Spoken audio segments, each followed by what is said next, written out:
বিশেষত আমাদের লাল পার্টিকে ওরা বলে দেশদ্রোহী, বলে না? বলে পাকিস্তানে চলে যাও, বাংলাদেশে চলে যাও। আচ্ছা, বিজেপির লোকেরা একটু জবাব দিক তো। ভারত সরকারে তো বসে আছে নরেন্দ্র মোদী, 56 ইঞ্চি বিশ্বগুরু, বিরাট ব্যাপার। ভারত সরকার রাশিয়া থেকে তেল কিনবে কি কিনবে না সেটা আমেরিকায় বসে ডোনাল্ড ট্রাম্প ঠিক করে দিচ্ছে কেন? নরেন্দ্র মোদী কেন সব বেচে দিয়েছে ট্রাম্পের পায়ে? আমাদের দেশটাকে বিক্রি করে দিচ্ছে আমেরিকার হাতে। এই এদের দেশভক্তি। বিজেপি ভারতীয়দেরও ভালো করার পার্টি না, বিজেপি হিন্দুদেরও ভালো করার পার্টি না, আর বিশেষত বাঙালি হিন্দু বিজেপির সাথে তার কোনো সম্পর্কই নেই। কালকে না পরশু রামনবমী গেছে তো। রামনবমীতে অনেক মানুষ আসেন, অনেক মানুষ নিজের মতো করে সেই উৎসব পালন করেন।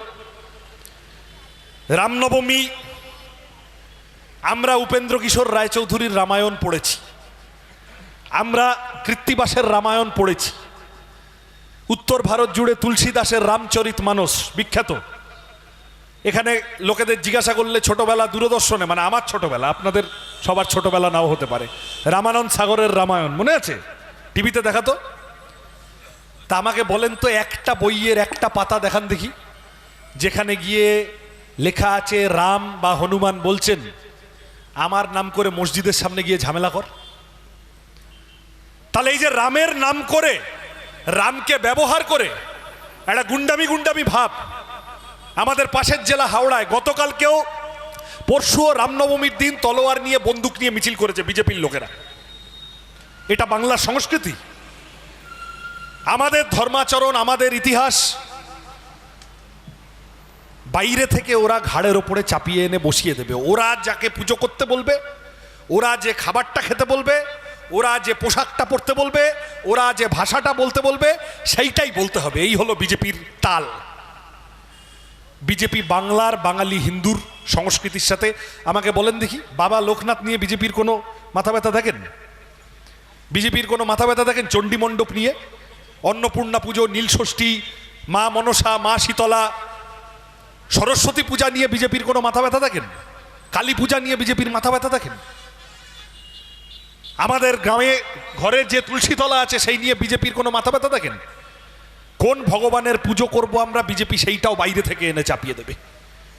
এই জন্য বাংলা ভাষায় কথা বলার জন্য আমাদের পূর্ব মেদিনীপুর থেকে অনেক ছেলেপুলে বাইরে কাজ করতে যায়, তাদেরকে এখন মার খেতে হচ্ছে।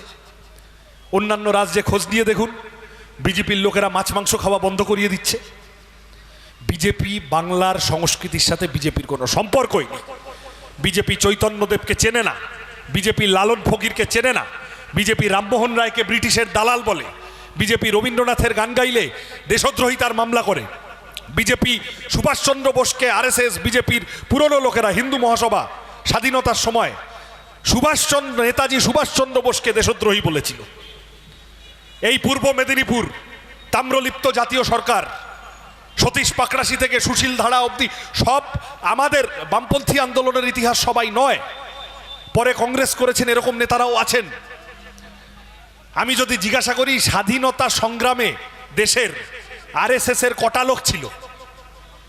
একমাত্র লোক সাভারকার জেলে গেছিল, ব্রিটিশের পা চেটে ক্ষমা চেয়ে বেরিয়ে চলে এসেছিল, আর একটা লোক আরএসএস এর ছিল না স্বাধীনতা সংগ্রামে।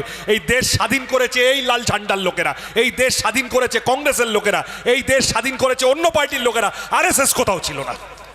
তাদের থেকে আজকে দেশভক্তি শিখতে হবে, এই দেশে কে থাকবে না থাকবে শিখতে হবে। এরা আমাদের উপর শেখাবে, ঘাড়ে চড়ে বসবে। বিজেপি ভারতীয়দেরও পার্টি না, আমাদের স্বাধীনতা সংগ্রামে কোনো সম্পর্ক ছিল না। বিজেপি হিন্দুদেরও পার্টি না, আর বাংলার হিন্দুর সংস্কৃতির সাথে এই দেখে না। আমার কথা যদি না মেলে, এই এত রামনবমীর পতাকা চারপাশে ঘুরছে, খুব লাফাচ্ছে। একটা রামনবমীর পতাকায় বাংলা ভাষায় জয় শ্রীরাম লেখা আছে, দেখাতে পারবেন? আমি মিটিং করে যাওয়ার পরে আজকে দেখবেন, এই যে সব হাইওয়ের ধার ধরে ধরে বসিয়ে রাখা আছে, একটা রামনবমীর পতাকায়, রামের পতাকায় আমরা রামচন্দ্রকে যেভাবে দেখেছি বড় হয়েছি, যেভাবে পড়ে শুনে দেখে বড় হয়েছি, কোন ভাষায় রামের পুজো করব আমরা সেইটাও ওরা ঠিক করে দেবে। এই বিজেপিকে বাংলা থেকে তাড়াতে হবে। বিজেপি আমাদের সংস্কৃতির সাথে মানানসই নয়। একদল লোক ভোট দেয় বিজেপি হিন্দু ভেবে, তারা আমার কথাগুলো অনুরোধ করব ভেবে দেখবেন। কিন্তু সবাই খালি বিজেপি হিন্দুদের পার্টি বলে বিজেপিকে ভোট দেয় তা না। আরো কিছু মানুষ আছেন যারা তৃণমূলকে তাড়াতে চান বলে বিজেপিকে ভোট দিয়ে চলেছেন। গত 4-5টা ভোটে তৃণমূলকে এইবারে বিজেপি তাড়াবে, এইবারে। আর প্রত্যেকবার ভোট আসে বিজেপির নেতারা এসে বলে এই আর একটা চান্স দাও, আমরা এইবার হারিয়ে দেবো তৃণমূলকে। সেই দিনের পর দিন চলে যায়। সেই সানি দেওলের সিনেমা ছিল না, তারিখ পে তারিখ, তারিখ পে তারিখ, তারিখ পে তারিখ, তৃণমূল আর হারছে না।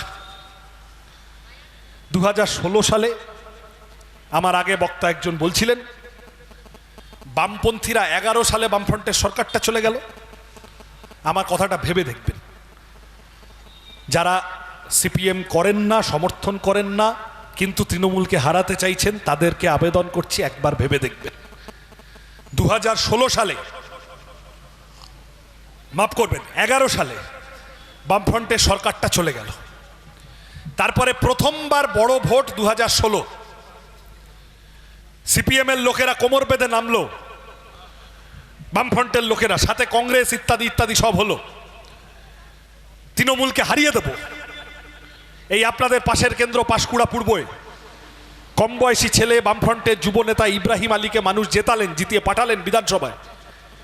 এরকম 70-80টা সিট বামপন্থীরা কংগ্রেসের লোকেরা মিলে জুলে জিতলো, কাছাকাছি গেল, কিন্তু তৃণমূলকে হারাতে পারলো না। কেন হারাতে পারলো না? দেখেন, আজকালকার দিনে না বক্তৃতা দিতে গেলে স্টেজে দাঁড়িয়ে ঢপ মারা কঠিন আছে। এই সব মিডিয়ার ক্যামেরা দেখছেন, আমি একটা মিথ্যা কথা বলবো, সঙ্গে সঙ্গে বলে দেখিয়ে দেবে সৃজনদা আপনি ঠিক বলছেন না।